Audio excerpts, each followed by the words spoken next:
Welcome to episode 5 of the Contrarian Marketing Podcast, where we give you ideas you might not be thinking about. Today we're talking about whether AI content is a tool or a toy. Chat GPT has caused a buzz in the tech world that rivals crypto. AI tools are sprouting everywhere and are likely to change the game for many. But are these tools really useful tools or just shiny objects? Can AI content ever be good enough to compete with human-generated content or not? Join the conversation on contrarianmarketingpodcast.com and enjoy this episode.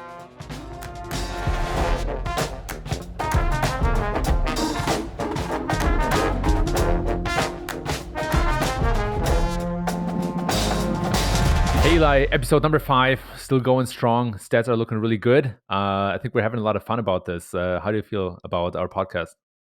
Honestly, I'm having too much fun. This is like literally my favorite part of the week. Yeah, seriously, man. I feel like my mind space is like occupied the whole week about our topic and what we're going to say and whatnot. And I want to think a little bit, maybe for just a minute, about what cool future topics you want to cover. What's one of your picks? I really want to talk about like consulting and like how I became a consultant, how you became a consultant, how that lines up versus full-time marketing and having an in-house job and who it works for and like how you grow it. Like I think we could talk for hours about that. What about you? What are you thinking? Yeah, very much on the same page. One of the things that I love about this format is that I actually learn a ton, even if I'm not of the same opinion as you. I still like my opinions get better, and I see different viewpoints. You So mean if you're my incorrect, not of the same opinion, your opinions are yes, incorrect. or if maybe I want to slightly tune my opinions. Let's put it this way. There you go. But it's good practice, man. It's like the devil's advocate type of concept. So one thing that I want to play this through with is TikTok versus search. Is TikTok going to replace Google or not? Oh man, I'd love to dive into that. I'm certain we're gonna be on the wrong side of this one between each other. How can you not? But I think we're gonna learn something. Audience is gonna learn something. So anyway, let's do 2 more each. What else do you have? I used to do paid marketing. It's been years. And whenever I did paid marketing, it was only Facebook and Google. I feel like it'd be really cool to dive into whether there is even paid marketing outside Facebook and Google. Like, should you do it? Does Quora make sense? Does Reddit make sense? Does Snap make sense? Like, I'd love to like dive into it and learn more about it. Yep, smart. Another one that I want to do is Tesla, specifically marketing for Tesla. I think it's a fascinating brand, and a couple of weeks ago, I posted that Tesla literally spends $0 on marketing, but Elon Musk is in the news every day. That caused a lot of stir up. A lot of people disagreed with me, and so I think we should go down the rabbit hole for this one. Oh, I can't wait to disagree with you on that one. Mine, and I'll bet we disagree on this one too, is I think that TV, radio, and billboard totally have a place. Like out of home advertising totally have a place. Direct mail has a place in marketing. But we're digital marketers, and digital marketers love to ignore this kind of thing. Like I think we can totally debate this one and see where we stand and learn more about how to do it. Yeah, let me just check my phone real quick. I think I have a missed call from 1980. Um, Anyway, we'll get back to this one. Maybe to turn a corner here. It's I want to talk about e-commerce, and in the same realm where you think that a lot of advertising happens offline.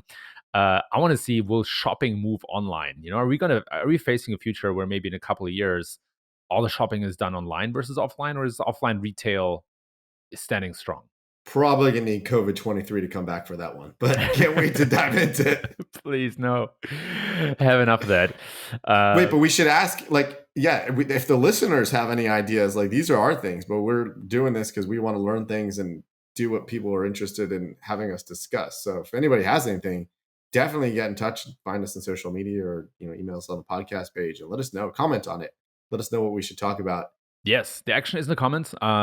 Today's topic also came through comments on our contrarianmarketingpodcast.com site. Several people wanted us to speak about AI content. In preparation for that topic, I actually went out to Google Trends, and I compared the search demand for crypto with the search demand for Chat GPT, which is kind of the hot AI thing right now.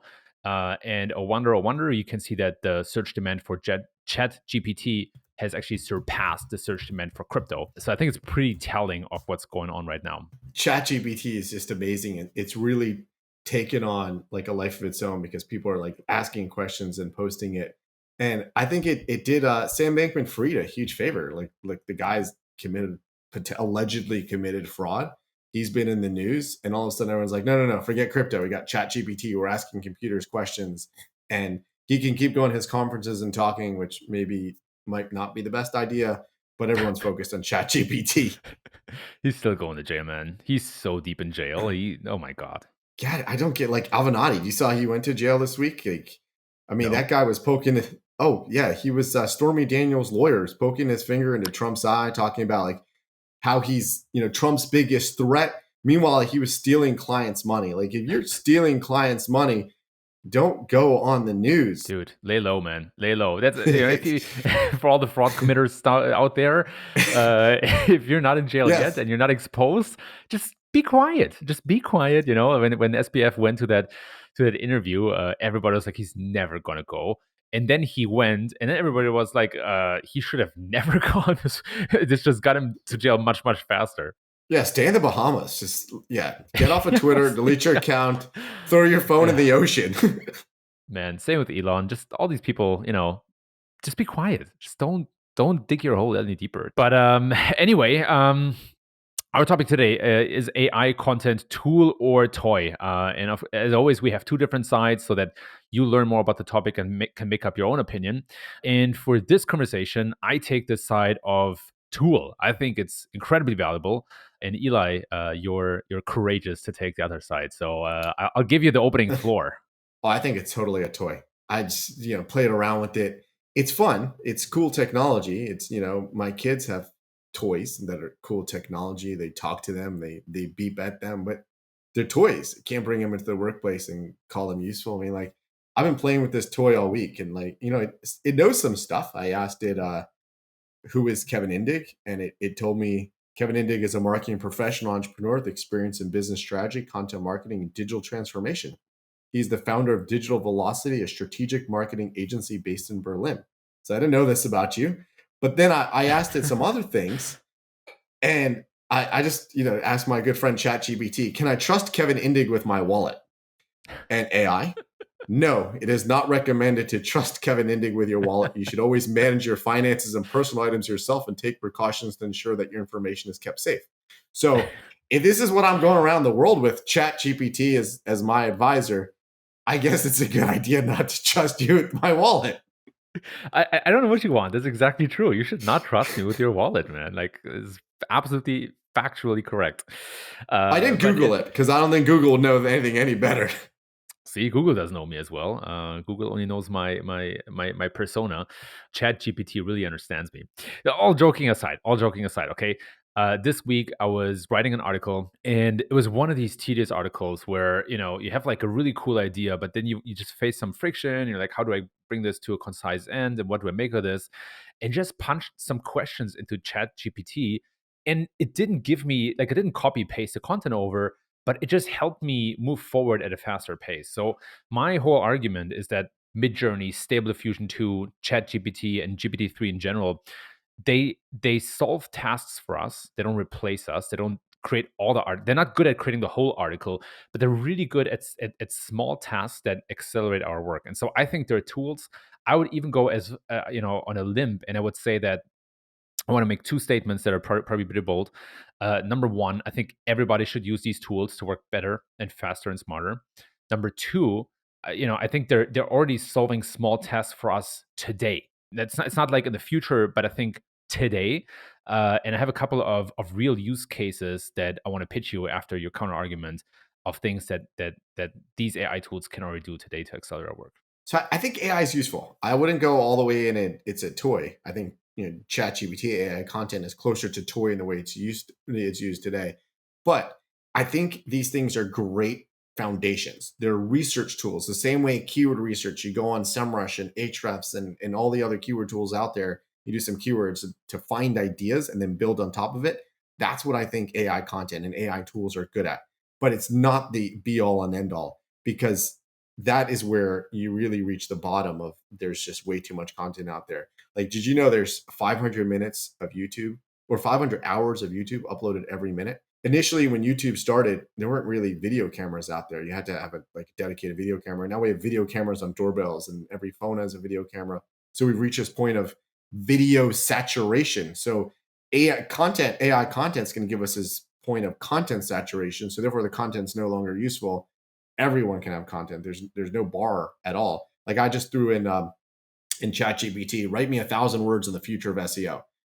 There you go. Search Engine Journal, pay me for that blog post. So once there's no barrier to just producing 1,000 words in a second by hitting a submit button, there's just too much content out there. Like that's why I think it's a toy. It's useful if you want to learn something, useful if you want to find facts, but not much beyond that. Look, here's the whole new argument.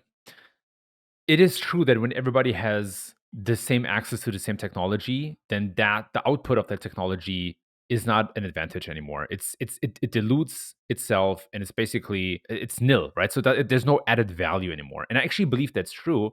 I actually think that if everybody can create, like blog articles, that blog articles in general are not valuable any longer. But here's the thing: if you think about technology and technological progress, you realize that whenever technology replaced tasks in the past, like cars with transportation, right? Made transportation much easier, kind of replaced horses. All of a sudden, a completely new horizon of possibilities opens up. So, to your argument, it might be true that when everybody has access to the same technology, then the output is not valuable anymore. But my counter argument is that it will open up the horizon and the door to a lot of new possibilities, right? The whole central question in my mind when we talk about AI and generative AI and content is, when you can create anything, what do you create? Right. And so this whole idea of, this whole playing field of prompt engineering, I think is going to be a new edge and a new field where some people and companies will have an advantage and others won't. And the question really is, what new fields of work all of a sudden open up when others have been solved by AI? Well, I think the problem comes down to that we're using AI to talk to people. If AI is just talking to each other, so if people have to make buying decisions and look at this terrible content that's written by bots to make that buying decision, that doesn't make a lot of sense. You think about it, like everyone's gonna start using AI for product descriptions, and then some company's gonna come out there and be like, hey, here's our innovation. We're gonna have humans write the product description, like a Woot, like Woot.com, like you're gonna use copywriting to sell something. That's gonna be an innovation when everybody's using AI. But if we live in a world where bots buy from bots, that's totally different. You can say to your Siri or your Google, like, I need this. I need like, soft toilet paper. And then Siri and Google can just kind of look at what Amazon has, choose it for you. But again, if it makes a mistake, you're the one using the toilet paper. So it's always going to be hard to live in that world where AI is just working with AI. Eventually, maybe we'll get to the point where we can just like be in vats of whatever they had in the Matrix, and then like our AI goes and lives the world for us while we're just plugged in and like feeding it. But we're not in that world, and I think we're living in a world where like AI exists between AI. Like planes fly themselves because they're flying against other planes. But when they're doing complicated stuff, we don't want the AI landing a plane in a storm. Or just read this great article about the AI cars in San Francisco, the self-driving cars in San Francisco, which have no drivers whatsoever in them. They just kind of stop and they just cause all this traffic. So you lived in a plugged in world where like AI was driving the cars, but other cars had AI. They would all maneuver around each other. But when you have people on the road that they're going to hit, and you have like other cars they're going to cause traffic with, that's complicated. And that's what I think about AI content. Yes, AI content's great for other AI. But if we're living in a people world where people need emotion and people need connection, I don't know. I feel like it's not so useful. I think it's kind of the wrong way to look at it. I mean, first of all, to your point about the Matrix, I would argue we're already halfway there. We're already addicted to our phones and we already carry our phones everywhere. So you can maybe argue about, if we're not already living in some sort of like an augmented world. To your point about AI, I don't think that this will like completely replace everything. I think it will speed humans up, right? So I did some brainstorming and I looked at how I already use AI for my own work, and also for some of my clients, to be just completely frank. So there's a client where we use GPT-3 to create content for topics that have a very clear definition. Glossaries are an example, right? When you define a term and explain a term, most of the time, I would say 99% of the time, there's a very clear definition and there is a right or wrong answer. And that's actually something where AI is already really good. Whenever you have clear boundaries or clear rules and limits, that's something that AI is already really good. And I would even argue that no writer, no human wants to write this, right? No human wants to write product descriptions or category text in e-commerce or these glossary term entries, right? You can spice it up a little bit, sure, but why not let AI do 80% of the work and then you fill in the rest, the 20 other percent. So a couple of things that I brainstormed.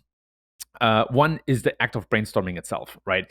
As I mentioned before, when writing this article, I used Chat GPT to just give me some ideas. I didn't copy paste them, but just to keep thinking, keep breaking through a plateau.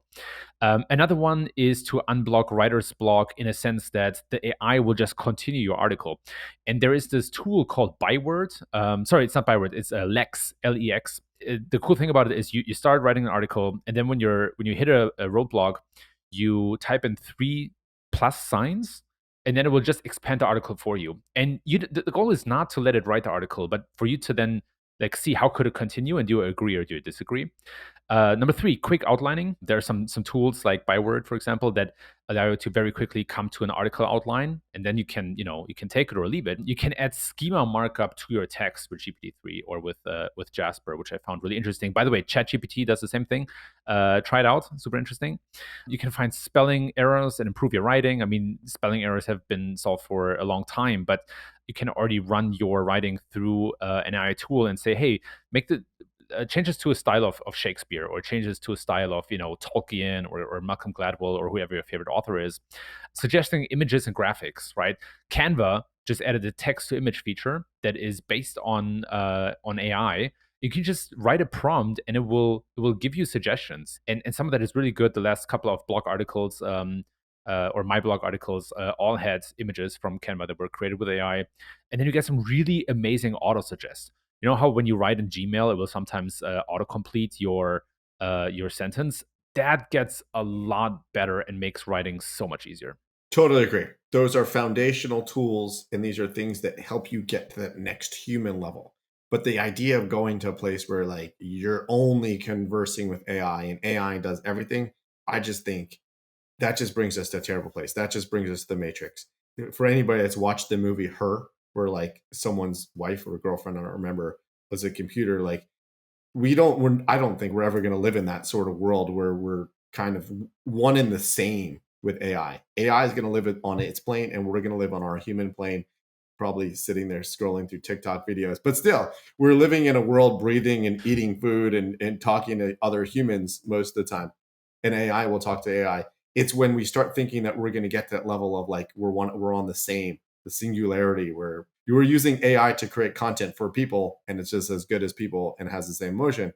I don't know. I just don't. I'm optimistic. I don't think we ever get to that world.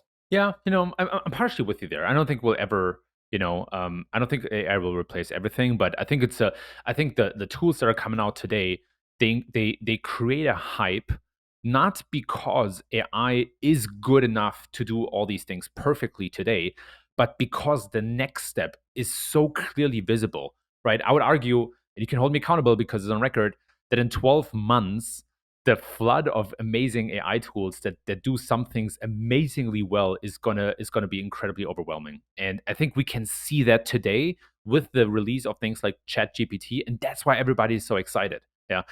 Again, I think my stance, my opinion varies a bit from you because I think we can already leverage AI tools today to make our work better. But I would not outsource something completely to AI that does not have incredibly clear boundaries and rules. I Totally think agree. that's kind of my stance here. I think you can use AI when you're probably for tasks that you were already going on Upwork and paying someone ridiculously low amounts of money to just write little bits of content. But if it's writing a book or writing a journalistic research piece that's trying to compel readers to do something, I don't think we're there yet. Like I asked ChatGPT if Kanye West was an anti-Semite, and it told me definitively no. But that's probably because it's not updated as to the latest. But again, I don't think you can completely rely on AI for things that don't have defined boundaries. You can rely on AI to write, like you said, product descriptions, category descriptions. There's a lot it can do. And one thing I would say is ChatGPT, what it does is not completely new. Siri and Google Assistant have been doing that for a long time, and those are featured snippets on search. Anything that has very defined answers, a single answer, will exist. I read the article in the New York Post, I don't know where else it was quoted, about whether Google's going to be replaced by AI content by things like Chat GPT in 2 years. And Paul, I think Buchheit's his name, the founder of Gmail, said it will. Honestly, I don't think so, because I think there's so many other uses for Google where Google's curating for you. It's giving you 10 results, and you're choosing the thing that makes the most sense for you based on what you found. If there's a single answer, featured snippets and Google Assistant and Siri were already doing that for you. But if you need to decide who is the best plumber based on their distance, based on their pricing, based on their services, or you need to decide where should you go on vacation or the things you should do, ChatGPT, Google Assistant, Siri are never going to be able to do that, because you need to understand your own personal needs. And no AI, no engine will ever do that. You need to go and curate that yourself. Yes, maybe Google will get better at personalization, but it's not going to be you. It's not going to have human intuition. What do you think about that? See, here's where I agree with you and where I disagree with you. I agree with you that I think Google has a window of opportunity now. Granted, they're one of the leading researchers and investors in AI, right? They invented some of the models that make this technology so good, like Bird and Transformers. And I think they have a unique window of opportunity right now because they have so much access to data that OpenAI and all these other companies do not have. Quick sideway or side combo.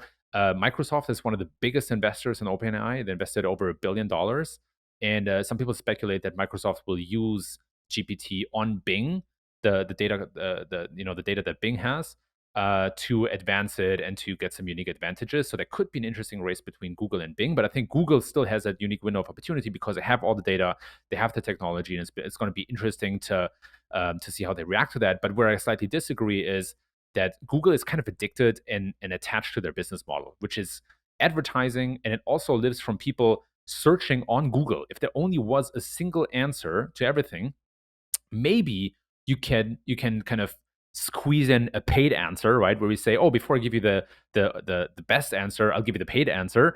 But people are probably not going to love that, right? So the problem with AI, and we spoke about this during our conversation on device assistants and whether they will fundamentally change marketing.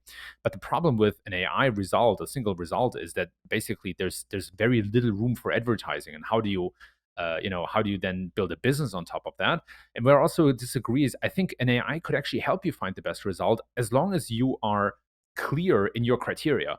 As long as you actually say, look, I want the cheapest plumber, or I want the plumber with the closest proximity who can be here the fastest because water is leaking in my apartment. And fun fact, I actually tried that out. I actually went to Chat GPT and I typed in, who's the best plumber in Chicago. And you know what Chat GPT answered? Didn't know, because it's not smart enough. It's not a human. You're almost right. It doesn't have an answer, but that's because it doesn't have access to the data, right? It told me, hey, look, I'm just a trained model. I don't have access to this type of data, and that brings us back to the point, right? As Well, there's soon your as monetization right there. If once Google can say, who's the cheapest? Guy that paid me the most money. You know what? Maybe. I actually think that licensing the data and licensing the model, right? Like, I think making that paid is probably the better model than advertising. So if you want to use AI, pay $5.99 a month or whatever, right? And then you can use it. I think Google has to charge customers directly if there is only a single answer. Otherwise, there's just no business model. It'll be really fun to see where this goes. Well, we're not going to agree here. Let's wrap up with some predictions. What do you think happens in 12 months with AI content? Do you think there's more or less content being written by AI? Like, where does AI go? Look, I want to go out on a limb here. I already have a strong opinion about this, and I want to underline that with a prediction that is a high likelihood for me to be wrong, but I still want to put it out there because I do believe that in 12 months, 80% of marketers will use an AI tool every day in their work. I agree with that, being when you lower the bar of what AI is. So I think we're already doing it. I mean, we're using it, like you said, in Gmail, spell correction, all of those tools are using AI. But what I would say is, I'll bet in a year from now, in 12 months from now, we see Google and other search engines have some way of identifying what AI content is. And I saw a post the other day about how AI content is going to have some sort of watermark. So you'll know it's written completely by AI, and they're going to remove it from the index. So the same way I don't think anybody in the SEO world would ever use Google Translate to create translated content because it's terrible and it's obvious to Google because it's Google. I think that when it comes to AI content, no one's going to say this is I produced 100,000 pages using only AI content and I didn't edit it at all. If it's watermarked, you can of course edit it so you get rid of that watermark because you're just again using AI content as a research tool and building on top of it. But just to launch pages with AI content, that means everyone can do it. Even if there's a subscription, you just pay for it, and then useless content just polluting the world. So that's my prediction. My prediction is there's going to be some sort of dam that holds this back. But if there is no dam that holds us back, we're screwed. That's my prediction. Interesting. See, I disagree, and it's going to be really interesting to see how that plays out in 12 months. I want to slightly refine my prediction simply because I agree. I leave a little too much, room here. So I want to say that 80% of marketers will use an AI tool every day that they haven't used, maybe until the release of Chat GPT. Agreed. All right, we got something we can agree on. So it'll be interesting to see. Let's mark this date in end of December 2023. We'll just see who's right here. Yes, we'll see who's right, and we're keeping track of all of our predictions. So you don't see this, but Eli and I, we have a spreadsheet where we collect all of our predictions. We're gonna come back to them. We're gonna see who's right and who is wrong, and we want to hear your predictions as well. So if you agree or disagree with either Eli or me, disagree with Eli, you should let us know. No, of course not. No, let us know. Join the conversation. Join us on contrarianmarketingpodcast.com, Twitter or LinkedIn, wherever it's most convenient for you. But we want to hear your take as well, and all together we'll come to the truth. That being said, Eli, we want to introduce a new short segment here at the end of our show. Which is the cool purchase of the week. So what's something that you recently bought that's worth sharing? I like this idea of talking about a cool purchase. So I am obsessed with Google products because if I'm being tracked, I might as well have their products and benefit from great products that they create. So every year I get a new phone, a new Google Pixel. And this year, I guess the Google Pixel wasn't selling that well. So what Google did is they had a Black Friday sale on the Google Pixel 7. Instead of $599, they sold it for $499, and they paid $490 to trade in my Google Pixel 6. So I got a new phone for $10, and I don't know necessarily what the differences are between a 6 and a 7, but I'll always take a brand new phone over a year-old phone, and I assume that there's better hardware in it, but that's it. So that's my cool purchase. I love having new devices. I spend more time on my phone than even in my bed. $10. Wow. I think I can beat that. My cool purchase of the week is this fun clip for pens to attach to books. If you what do you do with a pen? I write. It's just like it's old technology. You push the button and then there comes out a little pin on the other side, and then you can draw images and pictures and write words on paper. It's like this old What's thing. What's the battery life of? You don't have to charge it ever. Yeah, ever. You don't have to charge it. It will just run and die, run out at some point, but you can refill it. So maybe the symbolic battery charges maybe once a year. You charge it. That's it. All jokes aside, here's why I love this. I always write into paper books. I love paper books. I read a book. I read like the first 20, 30 minutes every day. And I love to take notes so that I remember and that I have a conversation with the author. And it's a pain in the ass to always carry a pen and paper with you. But this little clip makes it super easy. And so my cool purchase of the week is a little book clip that keeps your pen attached. It's kind of an odd purchase for someone who thinks AI is taking over the world. Or is it the right purchase, Eli? I guess. Unplug. Just put aluminum foil all over the house. We're going to try that next. But before we do that, let's wrap it up with some resources. What's your resource of the week? I would strongly recommend that everyone go and spend some time watching The Matrix. I think there's 4 of them. Watch all 4 of them or 3 of them. It's been a while since I've watched The Matrix because that's the world that Kevin thinks we're heading into. And you also might want to watch the movie Her because that's also part of that world. Her, incredible movie. Matrix, love it. But the 4th one, man, no. That was a massive disappointment to me. But to keep it in line with movies and shows, I want to recommend Westworld. Incredible show that unfortunately has been discontinued after 4 seasons, but it's an amazing one. And the whole setting, just to keep that super short, is that humans can buy tickets to places and little, cities or towns that are completely populated with robots that are indistinguishable from humans, and they can play around with what happens when I have no morale, or when I kill everyone, or when I do other things, right? And it's a very interesting thought of experiment about how human behavior. So obviously very related to AI. I'm not going to spoil the show, but I can strongly suggest and recommend watching it. Oh, that reminds me. There was that movie. Now I got to Google for it, about the video game that became real that came out this year. Jumanji. No. Free Guy. See, this is why I love Google. See, Google AI. The query I'd put in was movie about video game that became real. Featured snippet was Brain Scan, 1994 movie. Never heard of that. But the results, the video results, are the trailer for the movie Free Guy. So it's a movie about a guy in a video game that he comes out and everyone else they're like video game players. Again, that's part of that Matrix kind of world where everyone's living in fake realities and AI and all that. So watch these movies and decide if this is the world you want to opt into, and stop using AI or get deeper into it. Yes, and let us know what your thoughts are. Are you using AI tools today to create content or not? Do you think we're crazy? Do you think we're right? Share your opinion with us. And Eli, I think this is a wrap. We'll talk next week. And now it's your turn. Head over to contrarianmarketingpodcast.com and subscribe to the free weekly newsletter to get a summary of today's episode, key takeaways, and community content. And while you're there, go to today's episode and leave your opinion in the comments. We'll feature the best thoughts in the newsletter and on the podcast. Also, if you like today's episode, please feel free to leave 5 stars on Spotify and Apple Podcasts, or wherever you listen to podcasts. As always, thanks so much for tuning in, and see you next week.